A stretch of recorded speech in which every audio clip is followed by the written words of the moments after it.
দিছি না। হ্যাঁ আচ্ছা 15 তারিখ তারা স্ট্রাইক ডাক দিছে, হ্যাঁ চলেন দাবি। হ্যাঁ গত শনিবারে মিটিং ডাকাইতে পারি বা নাও ডাকাইতে পারি, যাতে সব বাঙালিরা দোকান খোলা রাখে। হ্যাঁ হ্যাঁ আমরা বিজেপি টিজেপি অন্য পার্টি যাই না, আমাদের হইলো তার প্রেসিডেন্ট দাবি করছে, এটার আমরা বিরুদ্ধে।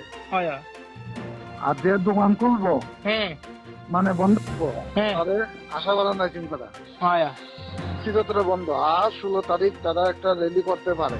কাঞ্চনপুরে হ্যাঁ মানে ওই ইয়েরা একটা তারা অর্গানাইজেশন করছে, লোকাল রিয়াং রিসেটেলমেন্ট হয়ে হ্যাঁ তারা তারা টার্গেট দিচ্ছে 10,000 লোক লইয়া এসডিএম এর কাছে মেমোরেন্ডাম দিব।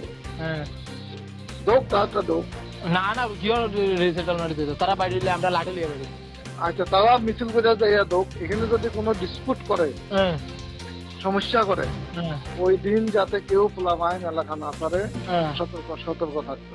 16 তারিখ 16 তারিখ হয়তো বা চেঞ্জ হইলে আমরা আবার আপডেট দিই। তারা কোন জায়গা থেকে স্টার্ট করবো মিটিংটা? কোনো মিছিল হয়তো তারা বাইরে তারা যাইতে পারে, ওইটা তো তারা ঠিক ঠিকানা না। 15 তারিখ তো আমরা তো স্ট্রাইক তো কেউ মানতে না, কালকে তো আমি উল্টা পুস্ট করিয়ে দিই সাইডে।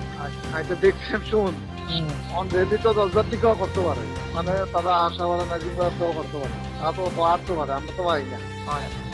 এখন যদি 16 তারিখ যদি কোনো ইয়ে থাকে, সব পোলাপান জাতের যুবকরা সতর্ক থাকে, সবাই জানাই দাও। আচ্ছা ঠিক আছে। মিটিং দেখার শনিবার, তারপরেও হ্যাঁ যাতে কম না থাকে। ইয়াস তারা মিছিল টিছিল বার করি যাইতো কোনো রাস্তা তো বেটা লাগে, আমরা শুকনা করে ওখানে এমনিও করো। সব ঠিক আছে, আমার নিতাই অসুস্থ, নিতাই তার প্রেশার যেটা তোরা আছে, তোরা যুবকরা এটা ইন্টিমেশন ইনফর্ম করে রাখ। আচ্ছা ঠিক আছে।